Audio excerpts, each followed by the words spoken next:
Ladies and gentlemen, welcome, Mr. Paul Parker. How you doing, Parks? You right, man? Yeah, I'm fine. Thank you very much, Rob. Excellent, excellent. How's isolation treating you, sir? Just to say, I'm still trying to find a word that takes you beyond boredom. Oh, it's the worst, isn't it, right? Well, hopefully, we've got a little bit of time here that might just be the highlight of your isolation for you, Paul. How about that? Okay, that'd be interesting how this goes then. Big words, mate. Big words, that, isn't it? What I do want to talk to you about, Paul, I don't know if you've seen, but ITV4, they're playing Euro 96 at the moment. Did you know that on Saturday they're actually going to play England versus Cameroon from Italia 90? Have you seen that? I've seen things come up and around it, but what I try and do is I try and avoid it. To be perfectly honest, I cringe when I watch myself on TV. I mean, I think they showed the semi-final couple of weeks back, probably 2 months ago. Everything's morphing together now, but Yeah, man. I only ever watched that was about the first 10 minutes, and that was me done. So for the first time, I watched 80 minutes from 80 minutes of it. 80 minutes including extra time. But the one thing I haven't done and never will do is watch the penalties because I really don't believe that we're not going to win them this time around, are we? So I promise it ain't going to happen. I'm actually very interested to get your opinion on your memories of that quarterfinal going into a semi-final and the importance of an England team in the semi-final of the World Cup, because you're one of a few men that's actually done that, and that's a hell of an achievement for English football. What was it like for you back in 1990? It was nerve-wracking. It was the most difficult thing about it was everyone seemed to have made up their mind that it's already happened. We was going to be in the semi-final. I remember Howard Wilkinson, who was doing some coaching for not coaching, sorry, I do apologise. He was actually going out watching games. That's what he was doing for the FA. He was going around scouting all the games all over the country, and he come back after we got through against Belgium. He come into that dressing room and said, "Got Cameroon, it's a bye." That's what he said. Harold Wilkins said it was a bye. Now, to be perfectly honest, if that game was a bye, that means that Muhammad Ali was never as good as he said he was. So, I mean, that was an incredible game, and we had such good fortune in that game. Their naivety at that given time cost them dearly. And I remember one of their players got into a great position, one-on-one, Peter Shelton, but he was facing the wrong way. He decided to try and backheel it, which if it comes off, well, you'd have been talking about it for years. Would have been talking about an embarrassed England team, but Peter Shelton makes the save as such, and we get away with it. But in the end, we had to fight and dig deep just to get ourselves back into it and hold on. I mean, surely in the quarterfinal of any World Cup, there's no such thing as a bye, is there? Any team that's there deserves to be there, right? Oh yeah, without a shadow of a doubt. And they did. I think we have to say is that during that World Cup, everyone fell in love with Cameroon. They loved everything that went with the razzmatazz, their awful kit, the worst colour scheming I've ever seen in my life. It definitely was one of them. Turn the dressing room lights on and just put on what you want. But I mean, everyone talked about Roger Miller, about allegedly how old he was supposed to be, and he was coming off the bench and becoming a hero. So there was so many stories about that. But I think if you remember it, Rob, I mean, you're a young man. But that World Cup was more than about us being in the semi-final. There was so many things going on off the pitch, political issues with Bobby Robson and with the FA, and that's why that World Cup will always be talked about in the way it is, because there was so much surrounding it. Yeah, absolutely. Like you said, I'm 39 years old, and my first memory of football is the Italia 90 World Cup. I certainly remember Gaza crying and everything went with it. And it's kind of sparked a lifelong interest that I think you saw football rise throughout from there right through to Euro 96, right through to the start of the Premier League. And you've got to think Italia 90 really would have been, to me, that's the nucleus of that rise that led to the Premier League and to where we are today. Would you agree with that? Oh, 100% I do. I just feel in certain ways that maybe it didn't become as big as what it did, because at this moment in time we've got a Premier League which has forgotten about other issues in football. It's forgotten that there is at least another 3 divisions below it. It's forgotten that there's other people that actually do need to be involved in a game to make other clubs run as well. So Premier League, I think, has let the football fan down in the way they've gone about it. And the thing about it, I played more games in the Football League than what I did in the Premier League. So I still, that's where I cut my cloth, and I'm so disappointed about the way the Football League has been forgotten about. Everyone talks about these great players and these Premier League players, but United, maybe one of the greatest players they've ever had, England and Manchester United, and that was in Brian Robson.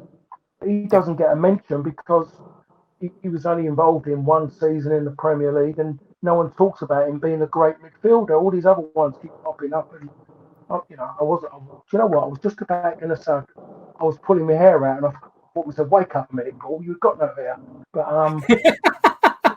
it definitely does frustrate me what has become of football, and going back to where you started from, it was that moment, that World Cup, because everyone was disillusioned with football, with what had gone on in the mid 80s, and everyone had lost it, and it just got so many people out of offices and in front of TVs to watch something that was going on, what people were kind of work out, is this really happening? But to be fair, I think there was a lot of people as well who didn't really want us to do that well. On the political side, they didn't want us to do. The little fella, the little cop, I'm saying that the right way, COX. Moynihan, Colin Moynihan, I think his name was. He was kind of virtually telling the Italian police, don't take any lip from an England supporter, hit him with a stick, things like that. There was so many things going on. Bobby Robson did something which is part and parcel of football now. He signed a pre-agreement with PSV because the FA didn't offer him anything. They said, that virtually telling him, we don't want you. He kind of thought to himself, and he did something quite rare at that given time. He was proactive and went, hold a minute, I want to still be in this game. I want to manage a team next season. So he signed a pre-agreement. He got absolutely battered by the press. Now the press can't help it nowadays, writing about managers are doing this and doing that. Ain't it great for them? And because they're going to be at this club next season and leaving. It's just amazing what a turnaround there has been over those 30 years. Yeah, I think you're absolutely right. It's very much a money game and instant recognition. My mind goes to Claudio Ranieri at Leicester, for example. Like, he should have still been there to this day for what he did. And it was just like, right, thank you, next, almost. Yeah, I mean, the problem is you involve money, and then for every penny that's going in, there's a little bit of loyalty being lost somewhere else. Yeah, and that's the absolutely. problem. That's the problem what's happening with stuff at the top end at this moment in time. And I'm one of them at this moment who is like I'm very much want football to come back, but I'm more concerned about the first and second division. Yeah. The problem for them is that playing behind closed doors doesn't bring them any revenue. So if Absolutely. they do play behind closed doors, so how are they then going to service their players who are playing? How are they going to look after them, pay bonuses, pay wages? And there's a lot of there's a lot on there for them, for some of them to get promotion. You've got Barrow in the National League, getting themselves back into the Football League after so many years. And they could miss out on it. Which you think next season, have they got the finances to go at it again? So there's so many things just by saying stop it, and football is a national sport. It's the most loved sport in this country. But what it does as well, it makes a big difference in people's mindsets, and it's needed that way. And the government, as we know, are big in that part of, I should say, in that portion of people's lives. They are concerned about people's mental health. Football will make a difference when it started, but they've got to get it. It's never going to be the same again. But they've got to get it get it back in a way that suits everything that's going on. Yeah, I mean, it's a very tricky one, isn't it? Because I can't think what the right answer would be, but I don't know if you've got any ideas on what it would be, because you do worry we might lose some of these historic clubs, like some of these great clubs that are out there may just fold from the lack of revenue, which is, I mean, I'm talking right up to like championship level teams could potentially drop and disappear. You could lose like clubs like Leeds and Forest. Like if Leeds don't get promoted, that's a lot of money they could be losing, which they've struggled to get back to where they are right now. It's taken them, what, 15, 20 years? It's a big decision to just say, sorry, no, that's not happening, isn't it? Yeah, of course it is. Yeah, it takes a brave man to do it, and we know that what will follow, if that was to happen, if they wasn't to get maybe what they deserve. I know that's difficult to say as a Manchester United player. Oh, right. Fact off, we have to remember what Leeds are as a club and look at that way of what they could bring to the Premier League. But for them, this moment in time, yeah, they've budgeted this end to kind of get back. But then you think about, the teams in the playoff positions, they've budgeted. Fulham have really gone for it. They're paying top dollar for their centre forwards. Yep. So they're looking something to return an investment on that. For that to be taken away again, it makes a big difference. Yes, can they get good chance would they get reimbursed if they were to do that, and they'd say, okay, we do it again. But it doesn't. A second time around, it's even harder. The championship is hard without having to go and start and do it again. Yeah.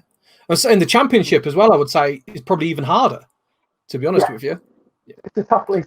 It's a proper league. It's the old kind of British football we used to see, but with that little bit more technical side to it. And you just see that little bit more. And I work on a lot of those games.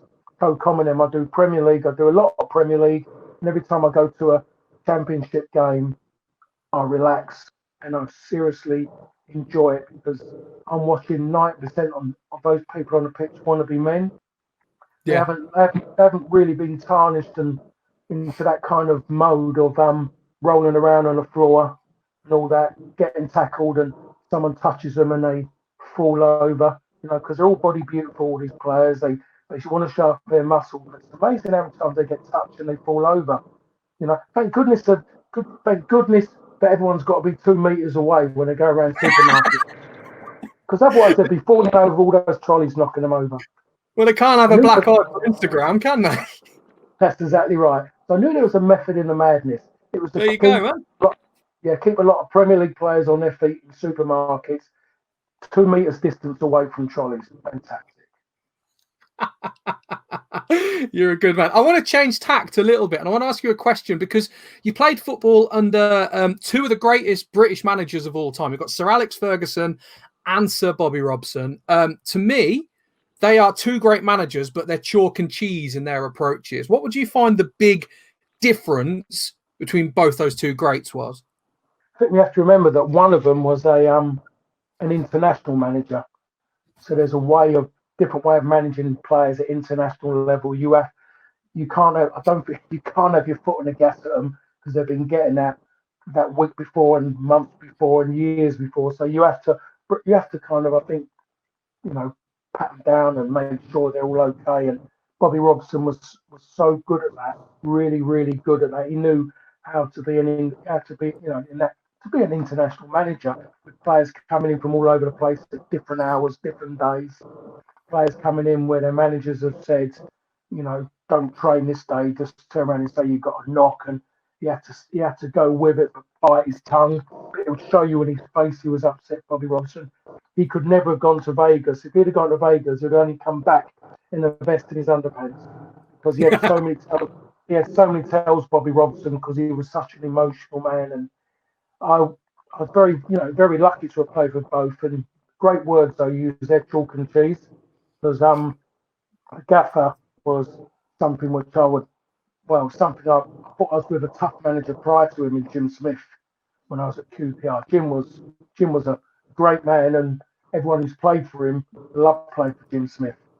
And I thought, it's the first manager I ever called Gaffer a boss was Jim Smith.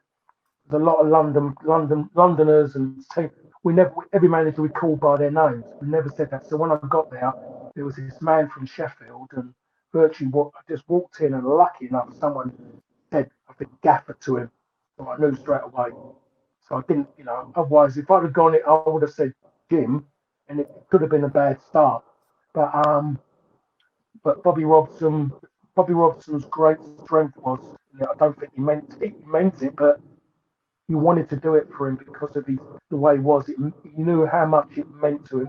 When you made a mistake, you wanted to go and rectify it as quick as possible. You virtually wanted to bring the game back to where you made that mistake and have another go at it. Anything like that, you could just see him. He's on the touchline. He would never, like a lot of modern day managers, and point a finger and make a point. So like virtually letting the fans know that he's not doing his job. The fans can read the situations. They're very clever, very astute, and they know if a player's made a mistake. They don't need a manager actually going out and pulling it in stereo. And that's what it's become. Bobby Robson wasn't like. He didn't want to nail his players in front of people. He was very respectful. Of course, if you're respectful to him, we all were. And when you saw his face, and when you walked on that touchline, and then when you, after a game, absolutely amazing.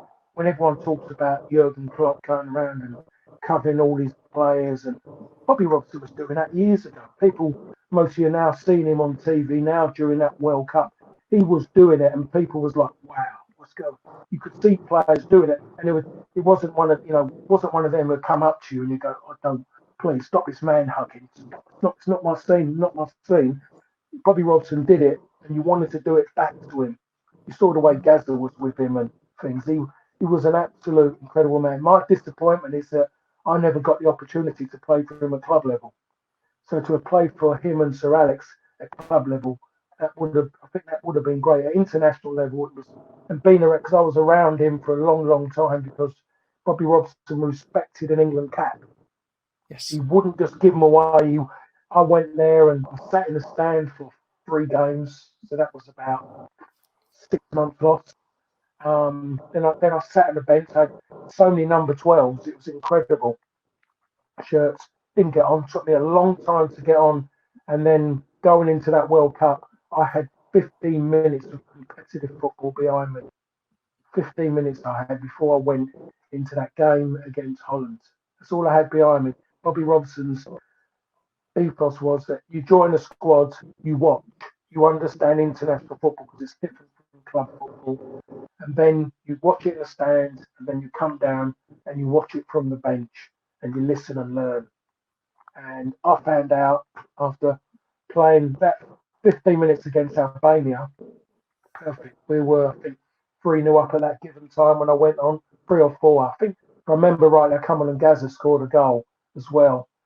And I thought, oh, this is all right. And I made my first start, I think, was against Denmark. Because it was Sweden. I can't remember where it was. I think it might be Sweden, I think it was. Not really sure. I know it was away from home. It was Peter Shelton's 106th game. There was a big celebration on the pitch, and he got given a goalkeeping shirt, 106 on it. That weren't his age, by the way. And in a nice glass case and that. And I played in that game. I remember getting on the ball on the edge of the box, and I'm knocking it across the box to Terry Butcher, and then knocking it into Robbo, into midfield. Oh, blimey hell, this is slow. I'm not breathing too well. The moment I got into that final third and that ball got to my foot, wow. Someone had just opened the M25 on me. Things were going so quick. And I just remember looking at Chris Waddle, and he just said to me, control, pass, move. That's what he said to me. Great advice that was. Great advice. Honestly, it was that's what he said to me, Chris Waddle. Just control it, pass it, move. And that's a big difference. And it really helped me. Really helped me from that moment on about playing international football. I mean, that was I've got a picture of the team from the Cameroon game up here. And that was, when you look at the great England teams, I mean, look at the talent that you've got there with your Linekers. Platt was a player, Des Walker, Waddle, Gazza, Beardsley. Like, we should have won that World Cup, shouldn't we? Really? Given our performance against Germany, which was our best performance for 120 minutes, that was a great team performance. And after me seeing it as well, when I knew it, if anyone had really dug into it, I would have to kind of sit back because otherwise I'd be lying. Didn't really. I just surmised it. But we took it to them. There was that moment when we equalised that they kind of got in. I think it was Hessler. Is it Hassan? Hessler? I can't remember what he said. I remember he come off. The little blonde-haired midfield player. He come off, and that was like, oh, that was a massive relief for us because he was taking over that midfield, and also midfield player, the captain, Matthias. Mateus. Mateus had his quietest game in that World Cup against us. We really quietened him, but that one player, I think it was Hassan Tyler, I think it was, he come off injured, and then we started getting back into the game because he was quite busy, and we deserved some. We definitely deserve to go through. If we'd have gone through, we could have put our hands on our heart and say we deserve to be in this final. And the thing about it is, what a final that would have been as well. What a final! After coming out of one big battle, then you walk into what was virtually almost a modern day battle against Argentina. And given how Maradona was at that time, he was ready to blow. He would have blown in that game without a shadow of a doubt because he is seriously patriotic and everything, and it would have been one of the games of the century if we'd have played them. I'm not sure we're allowed to mention Maradona and blow in the same sentence there, Paul. I can only apologise. I've been housebound for a while. I'm kind of losing, so I'm not. Football jargon's not coming in anymore. I'm kidding. Just before we go into your dream team, then, Paul, did you ever, obviously, having played under Robson, played under Fergie, did you ever consider management and coaching yourself? You said you do a bit in the lower leagues. Do you ever think about going right into the top, into the nitty gritty of it? It always, I think it crosses every player's mind, and then about everything, and then you try it, and then you have a reality check, and you say to yourself, do you really need it? Do you really want all that goes with it? I was fortunate enough to get involved in one of my local teams here in Essex, Chelmsford, which is the county of Essex, the city in Essex, and it's kind of a team which I knew of and had some great players. Then maybe the greatest player they've had play from, the most well-known player was Jimmy Greaves played for him and played when he retired, and Jimmy Greaves was just as good there. I mean, two teams I know well from being is Dagenham and Chelmsford City, two big non-league sides. So when I got the opportunity, I was assistant manager there for about a season and a half. I got the opportunity to be manager. I couldn't say no. The chairman said words to me what he would think about me if I turned it down. That made me think I don't really want to be doing that. So I took the job on, and to be honest, I've done all right. We got promotion. We won the county cup for the first time in a long time, beating a couple of Essex pro sides on the way to the final played at Southend United. We won the final 5-0 as well. I was kind of pushed out by a new incoming chairman. I went to Welling in Kent, and what happened was I didn't enjoy it. I suddenly realised that to be a football manager, you have to be in it 24/7. You have to go out and watch games of football. Even though you're not going to, you have to be around and be the football speak. People have to see you.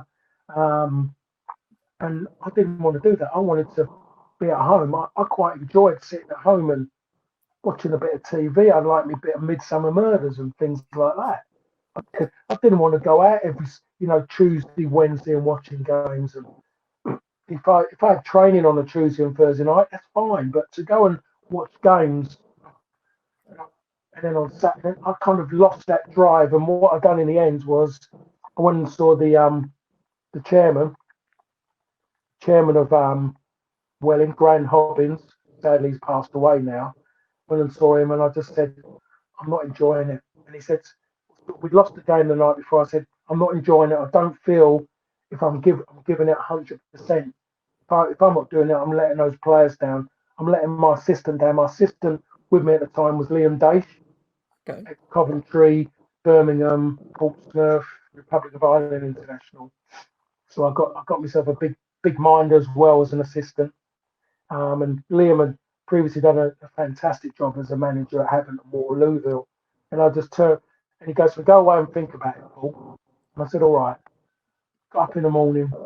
I rang him up. I said, "No." I said, "I think you've got a great person there in Liam who's experienced and he could really shake them up." I said, "It's just not me." I said, I'm not cut out to be a manager because I didn't enjoy delivering bad news. I didn't like falling out with players. You know, it was the early 90s. I think it was around about 2002, 2003. Didn't enjoy it. Only stopped playing 5, 6 years, and I thought, no, it's not me. Liam went on to did all right with them. Went on and done great things with Gravesend and Northfleet, taking them to 2 trophy finals and that. So that was my little bash. I couldn't. What goes with managing a Premier League side, a Championship side, the stress that goes with it, the money that got people say, "What about the money?" Money is unbelievable for what you endure, but you don't really enjoy it. Do you ever get holidays with your family?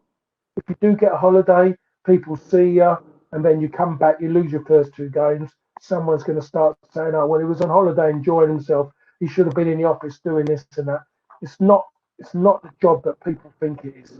It's a massive pressure job. It's getting harder and harder. Every year is getting harder and harder. Every time a new social media app comes out, it adds to the difficulty of the job. So many opinions of what people today's world is everyone's a prime minister, everyone's an expert in science, everybody's an expert at being a manager, everyone's a journalist, and everyone has got a source in the football club who's giving them gossip. Life is so easy now. I wish I was born a lot of years later, but I could have just been sitting back and everything would have been in a comfort zone now. But it's a difficult job being a manager, and it's difficult. It's difficult now because life is so hard now. Yeah, absolutely right. Managing all those players. Quickly, just to jump into your team, then, Paul. What we do on every single show, we ask the Manchester United legends to give us their fantasy team, and there you are. You've given us this team. Starting off then with your goalkeeper, you've chosen Big Peter Schmeichel in goal. Can you talk us through the decision as to why Schmeichel is your number one, please? I still think he's been the best goalkeeper in the Premier League. Yeah. Systems that I look at the goalkeepers today, and there is some good as can be goalkeepers. They keep talking about goalkeepers. They've got good feet, got this, got that. Pete did what goalkeepers did best. He stopped the ball going in net as often as he could. He didn't even allow it in training, didn't allow it in pre-match. Him and Les Seeley almost come to blows a couple of times because Les actually was trying to score. Pete just wanted it hit at him so he could just do that with forearms. He was one of the best goal. He was incredible in the boxes with his feet. Hardly went in the middle. He had dancing feet, drag backs and everything. Pete would have been a sensation in this level of football, this time zone, as what he was in the time zone that me and him played together. What's it like having a keeper like that behind you when you're playing in defence? Is it kind of like, does it put you at ease or does it put you more, raise your game? It absolutely peed you off. Because he'll drive him off, drive everyone mad because he was so demanding that someone would have a shot from 40 yards and he'd want to have a go at you. Someone would put a cross in, he would have a go at you. He did not want to touch the ball, didn't want to touch it. And to be fair to him, the four of us at that given time, we'd done quite well because we allowed him, on the odd occasion, we allowed people to go through and have a shot so he could make a great save. So he should give us something back for him having such a great career. He kind of owes it to you, really, doesn't he? He does. I don't think he'll say that, Pete, knowing what it's like. He won't. I think he definitely owes me, me, Pally, Brucey and Dennis. Absolutely. I'm enjoying this. This is good. Your defence then, Paul. A mix of different eras. We've got Evra, Bruce, Stam and Irwin. What was your thought process picking these four gents? Well, Dennis is just the best fullback United have had. They haven't got a better fullback than Dennis Irwin. Dennis could play both sides just as well. You would never know What is Dennis's strength if he played either side? Unassuming, great crosser of the ball, great striker of the ball, and just an all-round nice person, but don't cross him. In every dream team, bar one, everyone has picked Dennis Irwin. Oh, you have to. There's no reason how anybody can ever leave Dennis out. It's impossible to leave him out. And the reason I put Dennis in at right back, because if I had a choice, I'd have put Dennis in there twice. But I don't think that's allowed. It's impossible. No. It's a doppelganger or a clone. One of the two, something would come up. Of Irwin Dennis. Yeah. So I went with Evra because the simple reason is he just done so well. The latter parts you could just see it was changing, but the intensity that United play at, and the intensity you have to play at when people come at you. Yeah. He just, in the end, it kind of caught up in maybe that last season. You could just last 2 seasons, you just see edges of his game, which was his strength going. He was tenacious in what he done. And as seasons moved forward from when he started, he was getting in so many goal-scoring positions and that as well. And he just had the arrogance as well that is needed in a certain way to be a top player. And he had that. He had that. And he was such a good left-back for Manchester United. 2 centre-halves. Sorry, I nicked your intro there, didn't I? No. You keep going, mate. It's all about you, not me. I'd have him the other way around. I'd have Steve on the right-hand side and I'd Stam on the left-hand side. But Brucey was just strength, bravery, and organisation skills. And just that word, another word other than great, which is being used all the time, is leader. There isn't modern-day leaders anymore because of the way they've been brought up over their life. They're not made of that in that way. You can't go out and buy it. You can't make it something that's an inner bit in you, and it takes you on and it grabs you and you deliver it. Brucey's one of them. That's what Brucey done. Everyone would look at Brucey. They would look at his legs. They go, they'll just hunt the muscle. They would look at his body shape and they say, oh, but Brucey hardly lost the tackle, never got outrun, and never lost much in the air because he really wanted to get everything. And if you want something, you have to go and get it. And Brucey done that all the time. He wanted to get the ball. So he'll see people, he'll go to jump with them, he'll step back half a yard and take it on his chest and play. He was just so astute. And what he saw is his weaknesses. If there was weaknesses, he covered them up with great strength. Yap Stam was just a ball. He was a ball without the ball. But when he got the ball, he was an artist and a ballet dancer. The man just had so much finesse. I used to enjoy coming back to Old Trafford, but there was always that little bit of green-eyed monster because my time was gone and I wanted to have what they got. And if you haven't got that, then you're not really a footballer, or you're a big liar because it must be there. And you looked at Stam play and he was absolutely incredible as a centre half. He just one of them.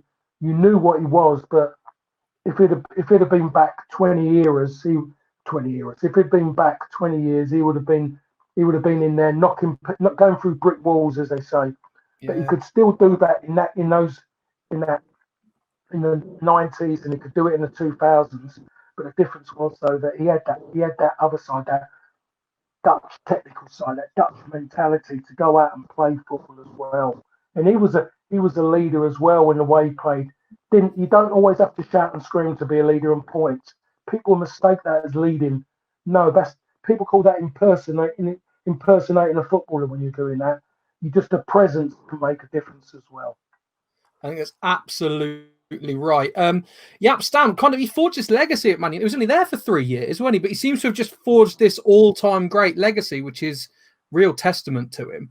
And when you said going through brick walls, did you see him in that? I think it was the Champions League anniversary game. He took that just as seriously as the Champions League final, didn't he? Just knocking lumps out of people. Yeah, you've got that edge. You've got that about you. The moment that goes away from you, that's the time you want to get away from football. You're not the person you are. All of us have got that. But it's about having the limbs to be able to do it, and then to wake up the next morning. That's the problem. I don't know what it'd have been like the next day, but I'll tell you what, he would have enjoyed it, but he might have had to take a few anti-inflammatories. Moving on to your midfield then. Roy Keane, Paul Scholes, Ryan Giggs, Andre Kanchelskis. Quite surprised no Brian Robson after what you said earlier on. Yeah, well, it was a difficult one really, but I just went for Roy, and I just felt I needed Roy because I put Roy in that position of sitting in front of the back four, but there's no way Roy would just sit there and just take this role up as a holding midfield player, because he'll say that's a load of rubbish, because he knows he could get into the opponent's box, make a goal or score a goal. So I put Roy in there just to test him to see if he can still run from deep positions as he used to when he was a younger man. But Roy could do. I could have put Roy at right back. Roy would mostly be better than Dennis at right back. I could put him at centre half. He would even love the opportunity to see if he could be better than Big Pete. He would want to prove it. That's what Roy was about. So Roy was needed, and yes, I could have gone with Robbo, but then I was struggling for a little bit. I tried to keep it as much as, rather than go overloaded and be lopsided, I tried to keep it quite, that in a way that it fitted properly. Ryan was just, well, it's Ryan. I turn up at United. There's these 17-year-old kids who was incredible. Everyone's virtually telling me that they don't go near him in training to defend against him. And again, I'll use the word arrogance, is that Ryan had so much belief in his own ability. He knew how good he was. I mean, we'd do like running. We're running around around a square, and you have to run 3 cones, touch the 4th cone, and then run back again. Ryan was doing it. Well, we on one side, we're on the other. Ryan would turn around and run backwards and still be in front. He would just do that. He was just incredibly quick, agile. Movement was just like, it was like a rattlesnake. He would just slide across the floor.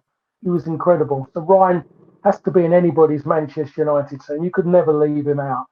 I've got Andre on the other side because Andre signed in that same time as me. He was incredible. Andre's words were swear words or just give me the ball. And you could chat to him, he would understand. But if you said to him, track back, he would suddenly go deaf. He didn't understand track back. But that made my job easier, because then I knew that I didn't have to worry about overtaking him and trying to get in behind him to make things happen. But saying that, trying to get past him was hard work, because he was so quick and strong. Jim McGregor, the physio at the time, when Andre was in the gym, like in an injury, slight night, he was sending down the gym. He'll go down and have to drag Andre out, because Andre was trying to keeping up with the medicine ball. He was powerful. And when you see him run, he would run, starting off, he was rocking. And then he'll just bang, he's gone, and you'll just see a machine going. He was incredible for that time, for those, the season, the first title, and the double season as well. Andre was a machine. He was absolutely incredible. And he was something out of nothing. He was a player who suddenly he was started off as Russian and become a Ukrainian, if I'm right. It was just amazing how that changed for him. And I saw him 3 weeks ago. I was living overseas, and I saw him in a Masters tournament. He come and played he was in Bangkok, a Manchester United team. We played against Liverpool. Andre was larger than life. Fact. Yeah, Really? His hair was long. His hair was long, and we just sat next to each other and just got emotional because we hadn't seen each other for so many years, and it was just great. I was just chatting to him, and I'm still chatting to him the same way I did in 1991. That's still brilliant. was English. He's still like that. Paul Scholes, same as Ryan. You have to have Scholesy in there. At this given moment in this era, in midfield, Scholesy has to be in there without shadow of a doubt. If you look at things over couple of decades or whatever, still the best midfield player. All these arguments about the others, they can't do what Paul Scholes done. He could do what they did, but they can't do what he'd done. It's as simple as that. I'd actually love your opinion on this, Paul, because you played with Gaza as well, who gets them credentials. How would you compare and contrast Scholes and Gaza? I wouldn't want to be honest, because I'll have to make a decision on one of them, and I wouldn't want to do it. I'm going to put it. I'm going to put. No, I'm not going to put it. No, I can't. No, I'm not going to do No, it. Listen, don't have to. if I'd have gone to Spurs, Gazza would have been the best ever. Let's put it that way. All right, that's cool. It's a fair answer. And up front, then, hell of a strike force. This you got Mark Hughes and Eric Cantona. Now you spoke about having presence. There's two big lads up front with a lot of presence between them. Yeah, I mean they're big lads, just with ability, everything about them. Not just big, just both of them had creativity skills as well. Both of them could score goals. No one's going to come out and say they were renowned goal scorers, prolific goal scorers, but they played in the team. They played in Manchester United teams that could score from everywhere except me. So there was just players to have, and you can't. I think I look at Eric and you think, is Eric just come along and everything around that period of Eric being it's centered around Eric Cantona being around. So to make my team mould together and click together, Eric has to be there. For me, any Manchester United team I would pick. If someone told me this era or that era, I would always have to say, I want to make a transfer. I want to bring in Mark Hughes. I'd have to bring in Mark Hughes. I mean, I would use a man-to-man mark him so many times at Queen's Park Rangers. And Sparky didn't like playing against me for the simple reason is I've done something that he didn't like. What's that? I didn't try and fight him. Ah. I just kept nicking it off his toes. So I knew that I was never going to win that fight. Never in a million years was I ever going to outstrength Sparky. And when I stood next to him and I saw the size of his eyes, I saw the size of mine. Then I saw the size of his calves and I saw the size of mine. Why would I try and fight him? It just made sense not to. Big Alan McDonald at QPR tried to, and he had stitches and those two used to fight. But when I was always man marking him, I just always waited for him. His touch, which was immaculate, but always tried to nick it off his toe. He didn't enjoy it. I mean, at one time we played Queen's Park Rangers. I think it was the FA Cup game, if I remember rightly. The FA Cup. I think it was the replay. And that's when they come down with Fergie's fledglings come down, and they won 3-2. And we used to go the afternoon in a hotel for evening games to Royal Lancaster. Manchester United was staying there. We had lunch. We jumped in the lift.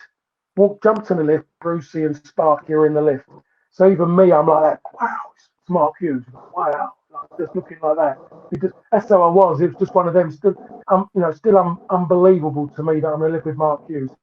3 years or two seasons earlier, I'm in the third division with Fulham, but I'm in the lift with Mark Hughes. He just looked at me and went, "Oh, see, so you already started man marking me." That's what Sparky said to me. He had that bit.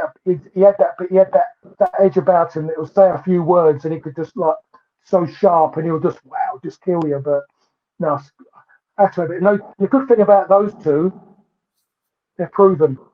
They're proven at Manchester United. They're proven as playing together. They've won trophies together in great teams. So that's me. That's a cracking team. Who's your captain, though, Paul? The captain. Who would you put as your captain out of all them? I would have to go sentimental and go and be respectful and give it to Steve Bruce. Oh, nice. I was expecting to say Keano, to be fair, but Steve Bruce. Yeah, nice. I'm telling you that. But anybody out there, please do not let Roy Keane know that I didn't make him captain. Well, we've got 5 dates with Roy Keane coming up with Superstar Speakers, so I'll let him know. I'll show him the clip. just let him know. Just let him know that I picked him. It's as simple as that. I will. I don't think he's watching, but I'll let him know. Right, what we're going to do then, Paul, we're going to go to a few questions from some of the people that are watching because they've been coming in quickly. And Sean Barco, didn't you score a screamer against QPR? No, I didn't. I did score maybe one that resembled a screamer against Reading in the FA Cup in I think it was. I'm not really sure. I think it was 96. It may have been FA Cup on an icy pitch. The problem was that it wasn't meant to have been a screamer. It was meant to have been a ball across the edge of the box, and it bobbled up, and it's hit me right in the instep. and the goalkeeper knew what I was intending and has gone the other side and has gone straight into it. If I'd have known how to celebrate, it would have been goal of the month, without a doubt. If I'd have known how to celebrate, but I never scored enough to practice. Nah, well, that's one of them. Sean's got another statement here. Steve Bruce, the best English defender never to be capped. I mean, surely that is a crying shame that Steve Bruce never picked up an England cap, isn't it? Yeah, it's a shame for him, really, because it was just something that, the only thing really that he missed, what he deserved. But I think Steve's answer will be, it might be tongue in cheek, but it's the fact there was so many great centre halves out there at that given time. And you think about when Brucey was playing, and you think about 1990 when I went to the World Cup. I went to the World Cup with Mark Wright, Terry Butcher, and Des Walker. Left behind Tony Adams. And then there was 86. There was again Terry Butcher. I think they took Gary Stevens then. I think they took what's his name? Alvin Martin, Terry Fennick. Brucey mostly would have an argument about that, given that some of the players there. But I think in 1990, Brucey would look at it and say to himself, there were good, some good centre halves. That's fair. Bob Hobson has asked, would you have liked Gaza at Man United? I would have loved Gaza at Manchester United. You just wonder who, if he did come at that given time when he had the opportunity, who wouldn't I have played with in midfield? To be perfectly honest, could the boss have had Roy Keane? Could Roy Keane have come in '93? Would Paul Ince have still been there if Gaza had been there? Would Paul Ince have gone to facilitate Gaza coming in? How would that have affected Paul Scholes coming through? All those, every club could do that. But you look at it. But if you look at what Gaza was, you have to say, yes, he had the opportunity. I think it was prior to his knee injury in the FA Cup. So again, things could have been different. Gaza on the pitch, yes. Gaza off the pitch, no. One of our unnamed viewers says, what was Stuart Pearce like in the dressing room? Stuart Pearce was very, very, he was quiet, humorous in a quiet way. But before games, his mind was set on what he wanted to do. Some would laugh and joke, some would have their rituals, some would, have their superstitions about things. Stuart was always, his head was, he was channeled in his thinking. And that's how he went and played. He had to do that. That was his way.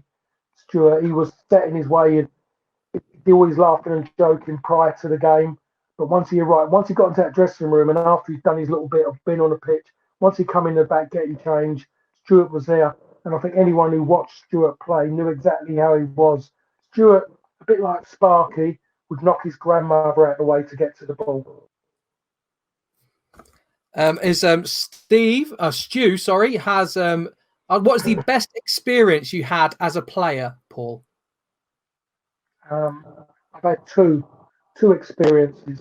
One was that World Cup, which that is more so because it's something you think about, but something that caught me cold. Never thought I was initially going to go. And then I thought I was going to go, I was going to be a sub again. And then to play 6 out of 7 games was incredible. And winning a league title for United, not my first medal for United, which was the League Cup. But that first, winning that league, and you suddenly realise how big a league title is. For me, growing up, the FA Cup was the biggest game. It was the last bit of football on the calendar. And you see what goes with it, and everyone's talking, you're all in the street after being your FA Cup hero. But to win a league title for Manchester United that's what it's all about. I joined United because I wanted to achieve something, but achieve something where it mattered, and it did really matter. I mean, that was the start of a real big era for Man United, weren't it? Those first few trophies in the reign of Sir Alex Ferguson, they were really, really important trophies coming through at that point, weren't they? They were. They was important for us players as well, because otherwise, if it wasn't achieved, we was out the door. Yeah, it was as simple as that. And everyone knows how the boss. He is what he is. He's ruthless. He was, sentiment didn't come into it. He wanted to achieve, and if he wasn't achieving, he was under pressure, and he didn't want that. Winning that first title was even more important to him as well, because we was going head to head with Aston Villa. And if you can remember the manager of Aston Villa at that given time, can you remember? Is it John Gregory? No. No. It was the previous manager of Manchester United. Big Ron. Right. So I think failure. I think it was all-round failure. If we hadn't won that season, for Big Ron to have won it with Aston Villa, I think we could have counted on our Manchester United careers not being that long. Here's a question from Craig Money. What are your thoughts on Aaron Wan-Bissaka? He's clearly a great defender, but most of the top fullbacks are more attacking in the current era. What do you think to Aaron Wan-Bissaka? Well, it depends how you categorise a top defender, because you're talking top defender, so you're identifying the facts of defending. When you're a fullback, when you look at the demographics, you've got goalkeeper, defender, midfield, forward. He's a defender. And what's his strength? Defending. So I was always told, if you do your job defending, anything you do in the opponent's half, in opponent's half, in your attacking third is an added bonus. His bonus, which is he's got in abundance, he's the best in the league with, is that he can defend. Now, if you're a manager, you look at that and you know that. Do you want him to do more? Of course you do. Can he do more? The attacking wise, yes he can. But he's jumped from Crystal Palace, where he only just had a season. Mm-hmm. He hasn't always been a fullback. Big jump from coming from Crystal Palace, very similar to coming from QPR to Manchester United. Everything's changed. Everything is 10 times as big. And so mindset to adjust to that was difficult, but he's gone with his strength. He just wanted to make sure that he's done his job. The other side of it is that he can improve and become a good attacking player. And that will come with the players around him, getting him involved and him feeling confident about doing stuff. So he will definitely get better. He will become one of the best defenders. Let's talk about him as being the best defender. And that's the way you look at it. Don't, about the best attacking fullback. That doesn't make sense to me. I mean, the priority is to stop people on that channel getting jobs done. And he does that better than most. Can you ask the question on the other side when you're talking about attacking fullbacks? Can Trent Alexander can he be a good defender as Wan-Bissaka? Not a chance, because he wasn't born to do that. Wan-Bissaka was born to defend.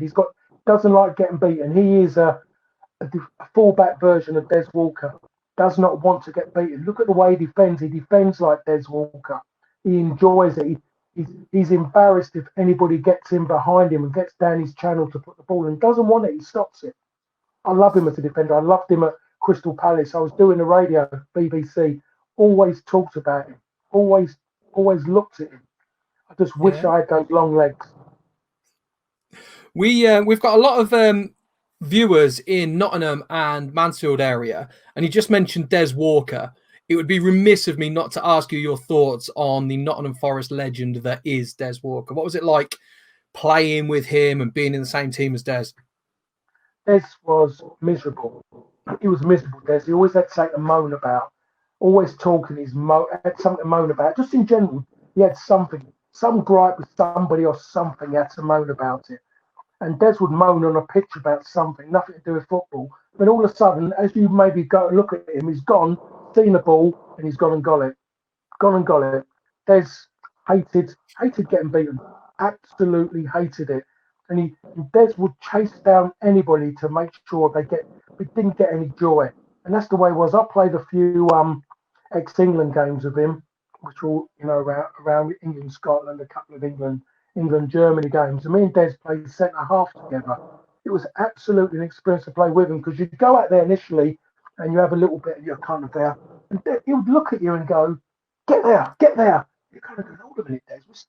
ain't real. This ain't proper. Yes, there's a crowd in, but just chill a bit. It's one of them in the end. You finish playing, and again, I'm going to use these words. You actually need to go and take painkillers. You need anti-inflammatories because Des has got you doing everything. His appetite, the appetite he had in the 90s and the 80s, he has still got it now, by the way, because when I was in Singapore, Des was coming out playing for ex-England games, and Des would still come and play. Des was exactly the same. If I was to pick a team now, if I wanted a team now, my two centre halves, I know who I could pick would give me everything, would be Des Walker and Ronnie Johnson. Amazing. Ronnie Johnson. Ronnie Johnson is in fantastic nick, and his appetite, Christ Almighty, incredible, incredible when he gets on that field. He's an organizer. He's incredible. Lovely fella, lovely man, but still an incredible footballer. That's great to hear. Here's a completely different type of question, Paul. What three players would you choose to go on the beer with? Oh, well, I'd always have Dennis with me. Definitely about that. Dennis with me, just to chat about him because Dennis knows everything about football. And when Dennis has got an opinion about somebody, you listen, and you listen, learn, and you accept it because he's mostly right. Because if he's saying something about somebody, and then you think to yourself he's right because he doesn't. It's not Dennis's way of doing that. Conversation wise, I would have John Barnes there. Nice. Because he's topical about everything. Incredible talker about life, about football, about everything. Very, very clever, lovely fella. And the other person, if I'm just going to have three, because if I'd had this earlier, I might have gone a bit deeper about things. I would have Viv Anderson. Nice. I love another Forest legend. Yeah, another one. And don't forget United. True. United. Still around, and Viv is Ferguson's first signing, wasn't it? Yeah, still around Manchester. Viv is one of them who just makes you laugh. Viv will laugh. He just laughs and he makes you laugh. He's great company, Viv Anderson. It's one of those people who you see him and you'll sit down and he'll just come up with something with a straight face and you burst and you just get going. He could just get any table going about anything, and then when he comes at you as well, he's virtually thrown himself at you as well about something. He's absolutely brilliant. That's a great answer. That sounds like a good night out. And to give John Barnes an extra beer, he might do the rap for you. No, I've had enough of that. Never going to have enough of that. No. I've had enough. It was definitely better in the 90s when he done it rather than now. There's only so long you can keep rapping for. And to be honest, 56, Barnes' 56, 57-year-old rapping. It's not really working, is it? It's kind of like being the Frank Sinatra of rap. Well, it'd be like a drunk uncle at a disco type. Yeah, if there's any dancing with it as well, maybe, yeah. The old daddy shuffle. We all do it, mate. We all do it. Bob Hobson has asked, who's the best forward that you ever faced? The most difficult one was that third and fourth playoff was Baggio, Roberto Baggio. It was very difficult, very clever, very, very clever. When I wanted to maybe kick him or just get close to him, he'd play one touch. The moment I gave him a yard and a half, he would kind of control and turn and face me. It was clever. Let's keep it simple and keep it tight. I would say I played against two really, really good forwards, and both of them played for Liverpool. Kenny Dalglish and Ian Rush. Yeah. Kenny Dalglish. Ian Rush is old school, isn't he? Yeah. You don't get Rush anymore. No. Kenny Dalglish, I played against him 3 times as a Fulham player. And Ian Rush, I played against him as a Fulham player. More so as a QPR player being up against him. But, you look at Rushy now compared to forwards now. He was proper. He does another one who doesn't get enough mentions because he wasn't not seen as Premier League. Not seen. It's absolutely incredible when we talk about these great forwards and It's like virtually saying these people never existed. Push them out of the way. Don't worry about them. They're a different platform to us. We won't talk about them. You have to talk about them because they were great players in the English game. It should be the English game we're talking about, not Premier League, because we're forgetting too many. Just put the earplug out. We're That's forgetting all right. too many great players because of this divide. Yeah, I think also with Ian Rush, I think if he'd have been English and played for England, there might have been a little bit more love for him as well. But playing for Wales, kind of the English fans tucked him to one side and focused more on English players. Would you agree with that? To a point, but I think if you're a football fan, you go with it. You forget about it. He was British. He was Yeah, a true. British Oh, yeah, player. He was a British player, and he was fantastic in what he done. Everybody wanted him to play for them. If he played up front for England, you had a poacher. Then there was a competition for him and Gary Lineker. yeah. That's what you'd have had. You had two players who were similar in the fact that they were goal poachers, but Rushy was clever with his movement. He would talk to you, and you'll because he was such a lovely fella. All right, yeah, you're right, Ian, and bang, he's gone. Ball's in behind you. Caught, come in and say you got caught napping. No, I got caught talking, boss. Here's a comment that I think I'd love to show you. It says, one of our users said, you are one of the pioneers of the successful era that we had at Manchester United. You've left a legacy to the Man United fans, Paul, that clearly they still love you. How does that feel to see something like that and to look back at your career and think, I was part of something massive? Yeah, it does. I do think I wouldn't use the pioneer. I mean, there was so many other players and great players for me and all that. I just look at it. Yes, I was involved in that first title, but but there was other people. Football is always going to be team, and I played in a great team. Like I was saying earlier, I walked into a dressing room. My first time was seeing all the players together. I went out to a pre-season game in Austria, and I was so nervous, so nervous. I felt like a kid on trial. It just grabbed me. The place still grabs me. Not support of Manchester United, but I love and respect Manchester United, and I love that fact of being one of those first players to win a Premier League title, being one of those players, one of those few players with that replica trophy that's not been given out to anyone else ever since. And there's only so many of them. It's just knowing that I've got one of them. Yeah. We don't get any recognition at all. 92, 93. Everything now seems to be in 5 year blocks. Everything's got forgotten about that, and you're put aside. But we have to remember, life life is about foundations, and a lot of it now is we're seeing that people ain't putting down foundations. The Premier League are not doing that. They're built at the moment. They're built on the surface. The foundation is the football league. Yeah, it absolutely is. Absolutely. And we hope that things are going to change, because it's an unusual situation that we're in at the moment, isn't it, Paul? I don't think there's really I'm going to say the Football League weren't prepared for it, but hopefully these clubs and these rich histories of clubs are going to survive, because they all pack in thousands upon thousands of fans. I mean, I'm thinking back, the only time I could think of anything similar would be Wimbledon when they went to MK Dons and then reset. That's the only kind of parallel I can even think of. But you can't have all the leagues starting again, can you? No, not at all, not at all. I've learned so much from going to Manchester United. It gave me a life lesson from being a kid, an East End boy living in Essex, and just playing football in London, Fulham, QPR.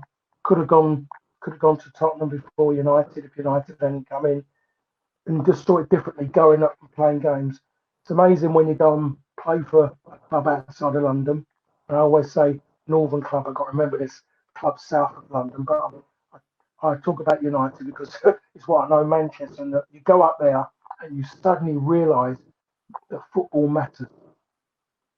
Football matters. It's Manchester United. Manchester as a city. It's a football community for two big sides. Two big sides, and families follow it, and it affects their lives. And I learned that from being up there, from being here in London, football's different. It's a different feel to get in a corner as a Manchester United player and to get in a corner as a Fulham or QPR player. It's a different feeling, different energy level between people, and it's something I learned from 5 years of living in Manchester to what football really meant to people. And that's a big difference, and that's one of the things. One of the things I always say about playing for United. Yeah, I won trophies, but I'll say I've got a lesson in life as well, and a lesson about people. One of the things I always tell people when I stayed in the Midland Hotel, I walked out on a Sunday morning, my first Sunday morning. I walked out. It was dead. It was like a proper Sunday. I love quiet Sundays, and you just amble about, go and buy paper. So I'm just walking out, walking in towards walking into the square, St. Peter's Square, and I walked past this woman, and she said good morning to me. And me, being a Londoner, I kind of went, hey, and you kind of, and she looked at me. She said good morning. I went, oh, good morning. But and that's what it's like in London compared to being up there, and you suddenly just realise a difference about people's life. If you didn't know me from Ed, I was just walking around, but we live on the edge down here. Anyone who says that you're on the edge, it was so nice and pleasant. I just went, just a wow. My first thought was, who the hell is that? And then she said it again. I thought, I've got to say something back here. She's been courteous. Different world, different ideas, and hopefully it's got better since then. But certainly, realism of life really just made a difference to me. Yeah, and that love's still there. The fact there's people taking the time to watch you and listen to you, ask questions, there's still a lot of love for you from, like you said, your playing career from 20 plus 30 years ago. There's still a lot of love and respect for what you've done as a footballer, which I tip my hat to you. That's an incredible achievement that you should be very, very proud of. It's not everybody gets to do that. Not everybody gets Premier League medals. Not everyone gets an FA Cup medal. That's incredibly cool. Thank you very much. But the added bonus was that I went to United, and I Yeah. went there. And there was a great manager there as well, who got the right players in at the right time. And it was lucky enough we had call it a learning experience. Now we lost that first title to Leeds United. I'll just call it a learning experience now. At that given time, it was like virtually put inside a prison cell after that. We was like breaking boulders after that, and we got a harsh talking to that pre-season, and then we got another one the pre-season after, and then another one after that. That man was relentless in what he wanted. He demanded that you never ever be happy with one medal. If you look at that medal, great, pull it away because you want another one the same. And if you look at the players who have played under him, you look how many of them how many medals they've got. Look at it. I am so jealous of those players that I never got enough. So jealous. That's the sportsman in you, though, isn't it? That's the athlete, and that drive's still there, isn't it? Oh, I don't think you can ever lose it. You want it. Yeah, just always absolutely. want to win, and you just want to be around. I walk in at Old Trafford now when I see things. When I do go back, and I want to be a part of it. I want to go near the dressing rooms. I want to go and see old faces. I want to talk about it. Lucky enough, it's a big club, but it's still got that community side. Still got in the inner sanctum inside it the people who were around when I was playing. Fantastic when you break down the barriers and get inside. Hard work outside because they're not football people. Hard work, but you get inside and it's still that same club I went to in 1991. Absolutely love it. That's fantastic. We've actually run over time, Paul, to be honest with you. No worries at all. I'm gonna have a glass of wine after this. Yeah, I've got a little glass of rum on the go, actually, to be honest with you, mate. Before you go, though, could you please wish Mr. Ashley Bradbury, who's watching today, could you wish him a happy birthday for us, please? His birthday today. Mr. Ashley Bradbury, thank you very much for listening to me. I'm sorry that I waffled on. You just carry on with your day. You just have a happy one. All the best to you. I'm very, very sorry that it turned out in these circumstances. You'll always look on May as being May 2020 being the worst birthday of your life. Trust me, I had one in April 2020. But I'll tell you what, once you get over it, you'll have a great time after. Excellent. So you can't get better than that, can you? Mr. Paul Parker, it has been an absolute pleasure. I could talk to you all night long, and I think we'd get on great. But we have come to the end of our time, Paul. I want to say thank you very much for your time. As I said, it's been a pleasure. And to all of our viewers, take care, stay safe, and we will be announcing our next show soon.